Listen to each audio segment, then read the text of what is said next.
Okay, this is a quick part 2 in why I do what I do. As I've indicated in the part 1 before I had to run, that video was cut short.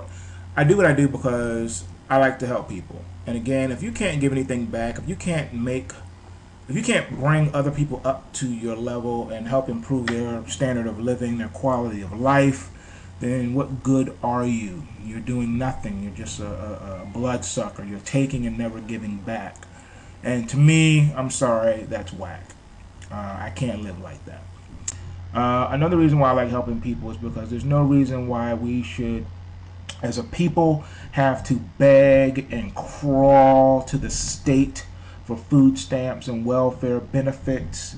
And I'm sorry, no one should have to live like that. There's no reason why you can't become self-sufficient financially, set free and debt free, and be able to be in a position for you to help someone else.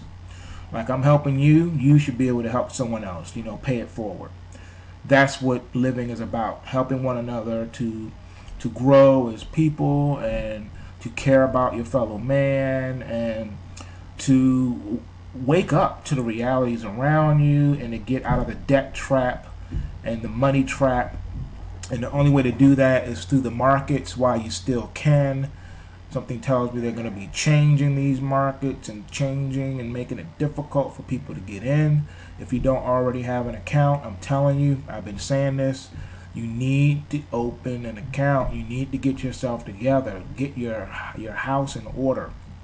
I've gotten some questions on how to do that and where to go. Well, I thought I had mentioned it and made it clear. I obviously didn't. So let me just shed some light on that real quick. First of all, let me just say, for full disclosure, I am not a licensed associated person. I no longer operate under any securities license. I do not work for any firm. I'm an independent dude doing this for myself. Okay, so I'm not a financial advisor. I'm not a doctor. I don't play one on TV. That was a little joke. So with that said, I don't work for a firm. I don't get kickbacks or benefits or commissions for referring you anywhere. The places I'm going to mention are places that I have accounts and have traded with, and people that I trade for have accounts there, and they've done me very well and done my clients very well. So that's why I'm going to mention the firms I'm mentioning, because their customer service has been great, their platforms have been stable, the companies themselves are financially stable, and I like the way they do business, okay? And whenever my clients requested money or I requested money from my account, I didn't get any runaround. My money was wired directly into my bank or wherever I told them to send it, so I don't have a problem with it. Okay, with that said, the list is very small. I'm not saying that these are the only companies out there you can do business with. I'm just saying that these, by my experience, these companies are really friendly to traders, okay? The first company is TD Ameritrade. They acquired ThinkorSwim not too long ago. So when you open a TD Ameritrade account, you have access to the ThinkorSwim platform, which is what you've been looking at on these charts here. These charts, this is a TD Ameritrade ThinkorSwim platform, and I love it. You can trade stocks, you can trade futures, you can trade Forex, all in the same account. All you have to do is fill out the paperwork for each one when you open your account, and you're good to go. You can do all three in the same account. You can do so much with them, and they're awesome. They're very friendly with you. You can open up the all different types of accounts, and it's awesome. You can open an account right online, right on the internet, and then set up your account, your banking information. You can wire funds from your bank directly into the account to fund it. You can fund it with a check. I mean, there's so many ways that you can do this. All right, so it's pretty cool. The second firm that's good for traders is INTERACTIVEBROKERS, IB for short. They're the cheapest dude in town. You can trade stocks and futures for $1. And in some cases, you can trade for pennies. I mean this. They really love people like myself who manage accounts, because we give them a lot of business. You do a lot of volume with them, they'll hook you up. They're friendly with commissions. So INTERACTIVEBROKERS is for the high volume dudes out there. You big swinging dudes, you whales. Those of you with millions of dollars in tradable equity, you open with Interactive Brokers and they will take care of you as far as on the commissions. And they're all electronic, so they specialize in trading everything that's electronic, including the Forex and the futures.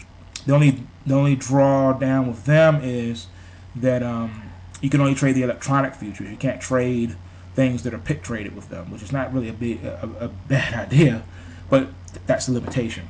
Another thing too with their Forex, I think it's only in lots of 100,000. So you're gonna be trading at like $10 a pip. I think that's the minimum. So there's no micro Forex where you can trade for a penny if you want to. It's big boys, all or nothing with them. And they might have a new requirement or something. So if you're looking to do that, you have to look into it with them on that one. Don't quote me. One other thing with Interactive Brokers too is that they have this new security feature now, where you get mailed like a pass card or something, where when you log in, you have to type in this algorithm thing that changes, it's like a keylogger or whatever. They did that for security purposes, so they're like super secure over at Interactive Brokers. The third company that I like, and I'm in love with this company, and that's OANDA. OANDA is a Forex broker. OANDA is all of that, because you can trade in micro lots of Forex. I mean, you can literally trade for a penny a pip. And there's no minimum account to open, no minimum account size. You can open your account online and send them 25 bucks and you can start trading. I'm serious. It's that good. So I love OANDA. So there you have it. I will put links in the sidebar for the video to take you there, and they can walk you through it right online. Everything's done right online. It's the ease of your computer. If anyone has any problems, just hit me up and I'll walk you through it and help you out the best way I can. Like I said, these are the top 3 firms that I like. They're very friendly to traders. When I say friendly, I mean they roll out the red carpet for you. And they don't discriminate based on account sizes either. They'll treat you like you have $1 million in your account, even if you don't. So that's FYI for you guys. All right. Now, I know that some of my listeners here are not in the United States. So I can't really guide you on that. I don't know too much about the overseas regulations and things like that.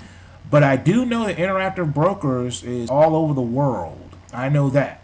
They got traders from all over the world. So you should be able to do something with Interactive Brokers if you're out of the country. I think you could do the same thing with OANDA. I just don't know too much about TD Ameritrade with the international stuff. I do know that OANDA, though, and I know that Interactive Brokers, for a fact, they have foreign clients. And you can do different currency denominations also. You can have your account in Swiss francs if you want to. So it'll take some looking into on your part. With that said, that's pretty much it.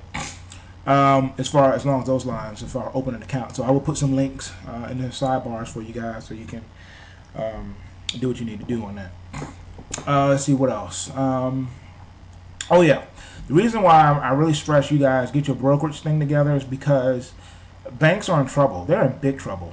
And at least with the brokerages, they're not FDIC insured, but they don't have to be, because clients' funds are they're held separately in what is called segregated accounts. So they're free from creditors. So even if the brokerage firm itself became insolvent and went under, your accounts are safe. Every penny in your account is safe.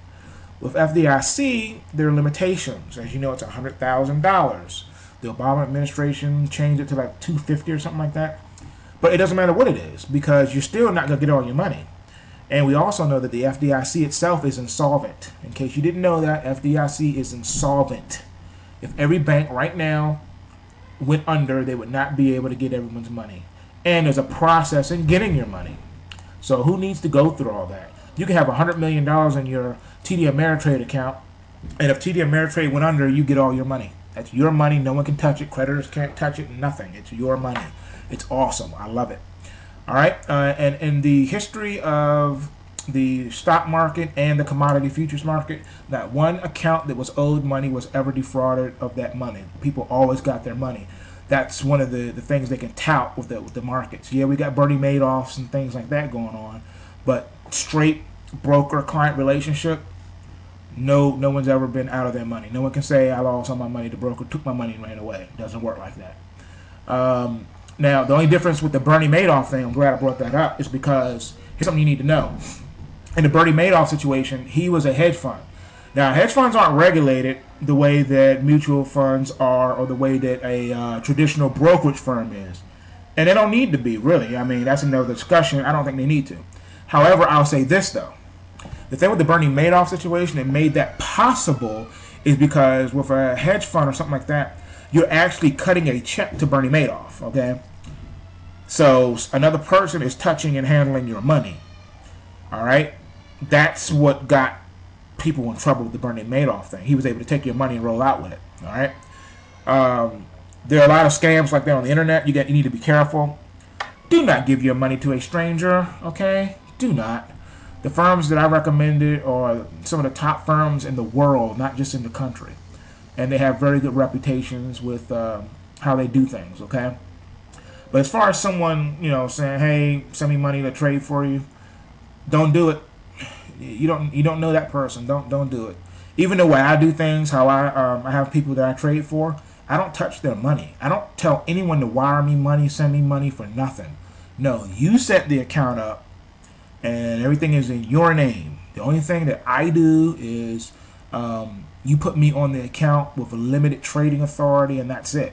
It just gives me the ability to log into the account and place trades, and if I have to call the trade desk on your behalf to settle trade issues, and it gives me the right to do that.